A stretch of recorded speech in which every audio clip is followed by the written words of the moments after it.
തന്ത്രിയെ ചോദ്യം ചെയ്തിട്ട് കസ്റ്റഡിയിലെടുത്തിരിക്കുക.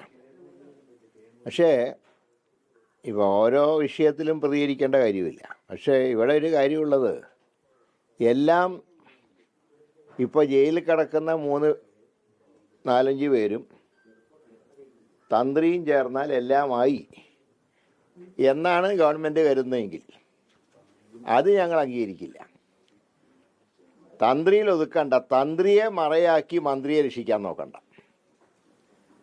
തന്ത്രി എന്ത് ചെയ്തു എന്നുള്ളതിനെക്കുറിച്ച് ഞങ്ങൾക്ക് അഭിപ്രായം പറയാൻ കഴിയില്ല. കാരണം ഇത് അന്വേഷിക്കുന്ന ഉദ്യോഗസ്ഥന്മാർക്കാണ് അതിൻ്റെ കാര്യങ്ങൾ ബോധിപ്പിക്കേണ്ടത്. അത് കോടതിയിൽ പറയേണ്ട കാര്യമാണ്. പക്ഷേ ഈ ദേവസ്വം ബോർഡ് ഭരണകർത്താക്കൾ മാത്രം വിചാരിച്ചാൽ ഇങ്ങനെ സ്വർണം കടത്തി കൊണ്ടുപോകാൻ കഴിയുമൊന്നുമില്ല. ഇത് മന്ത്രിമാർ അറിഞ്ഞില്ലെങ്കിൽ പിന്നെ ഇവരെന്തിനാണ് മന്ത്രിമാരായിരിക്കുന്നത്? അതായത് സ്വന്തം വകുപ്പിൻ്റെ കീഴിലൊരു കൊള്ള നടക്കുമ്പോൾ അത് കണ്ടുപിടിക്കാൻ മന്ത്രിമാർക്ക് കഴിഞ്ഞില്ല എന്ന് പറഞ്ഞാൽ ആരാ വിശ്വസിക്കുക? പ്രത്യേകിച്ച് മാർക്സിസ്റ്റ് പാർട്ടി പോലത്തെ ഒരു സംവിധാനത്തിൽ.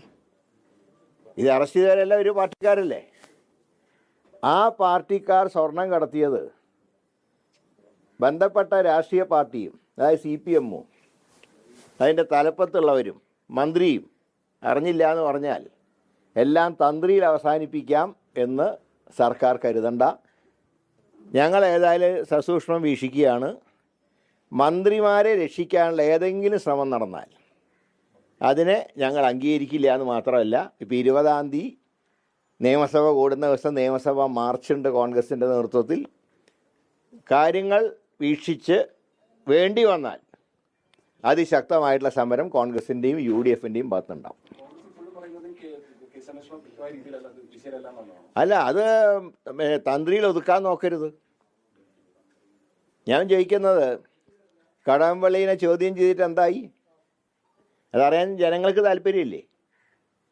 ഇത്രയും വലിയ സ്വർണ്ണക്കൊള്ള നടന്നത് ഒരു മന്ത്രിക്ക് കണ്ടുപിടിക്കാൻ കഴിഞ്ഞില്ല എന്ന് പറഞ്ഞാൽ ആരാ വിശ്വസിക്കുക? പ്രത്യേകിച്ച് മാർക്സിസ്റ്റ് പാർട്ടിയെ പോലത്തെ ഒരു പാർട്ടിയുടെ സംവിധാനത്തിൽ. അതുകൊണ്ടാണ് പറയുന്നത്, തന്ത്രി അറസ്റ്റ് ചെയ്തതിൻ്റെ ശരിയും തെറ്റുകളെ കുറിച്ചൊന്നും ഞാൻ പറയുന്നില്ല. അത് SIT കോടതിയിൽ പറയേണ്ട കാര്യമാണ്. ആ കാര്യങ്ങൾ കോടതി തീരുമാനിക്കട്ടെ. പക്ഷേ ഇതുകൊണ്ട് മാത്രം പ്രശ്നം അവസാനിച്ചു എന്ന് കരുതണ്ട. ബിഹൈൻഡ് ദ കർട്ടൻ ഇനിയുണ്ട്, അതും കൂടെ പുറത്തു വരണം. എങ്ങനെ?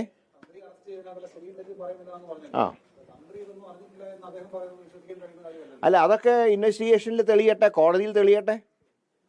ഞാൻ അദ്ദേഹത്തിനെ അറസ്റ്റ് ചെയ്ത് തെറ്റാന്ന് ഞാൻ പറഞ്ഞില്ലല്ലോ. പക്ഷേ എല്ലാ കാര്യങ്ങളും തന്ത്രിയിൽ കൊണ്ട് അവസാനിപ്പിക്കാമെന്ന് കരുതണ്ട, അതേ ഞാൻ പറയുന്നുള്ളൂ. അതിന് ചില മാധ്യമ വാർത്തകൾ തന്നെ പറയുന്നത് സർക്കാരിന് അനുകൂലമുള്ള ചില ഉദ്യോഗസ്ഥന്മാരും SIT-യിൽ നുഴഞ്ഞു കയറിയെന്ന് പറയുന്നുണ്ട്. അതെങ്ങനെ കയറി എന്നുള്ളതും കണ്ടുപിടിക്കേണ്ട കാര്യമാണ്. കോടതി പറഞ്ഞില്ലായിരുന്നെങ്കിൽ, അല്ല, ഹൈക്കോടതി പറഞ്ഞെന്താ, ഇഴഞ്ഞു നീങ്ങുന്നു എന്ന് പറഞ്ഞപ്പോഴല്ലേ പിന്നെയും ഉണർന്നത്. ഇത് ചില വണ്ടികൾ പെട്ടെന്ന് പോയിട്ട് നിർത്തുമ്പോൾ പിന്നൊന്ന് ഉന്തി കൊടുത്ത് സ്റ്റാർട്ടാക്കുന്ന പോലെ, ബാറ്ററി ഡൗണായ വണ്ടിയെ പോലെയാണ് SIT പ്രവർത്തിക്കുന്നത്. ഇടയ്ക്ക് ഹൈക്കോടതി ഒന്ന് ഉന്തി കൊടുത്താലേ വണ്ടി സ്റ്റാർട്ടാവുന്നുള്ളൂ, വീണ്ടും ഡൗൺ ആവുന്നുണ്ട്. ഹൈക്കോടതി എന്തിൻ്റെയാണ് തൃപ്തി എന്ന് പറഞ്ഞത്? ആദ്യം അസംതൃപ്തി പറഞ്ഞ് പിന്നെയും കുറച്ച് ആക്ഷനിലേക്ക് നീങ്ങിയപ്പോഴാണ് ഹൈക്കോടതി ശരി മുന്നോട്ട് പോയിക്കോളാൻ പറഞ്ഞത്. അല്ലാതെ പൂർണ്ണ തൃപ്തി ഹൈക്കോടതി പറഞ്ഞിട്ടില്ല. അത് മന്ത്രിമാരുണ്ടാക്കുന്ന കളക്കഥയാണ്. ഞങ്ങൾക്ക് രാഷ്ട്രീയമല്ല നോക്കേണ്ടത്.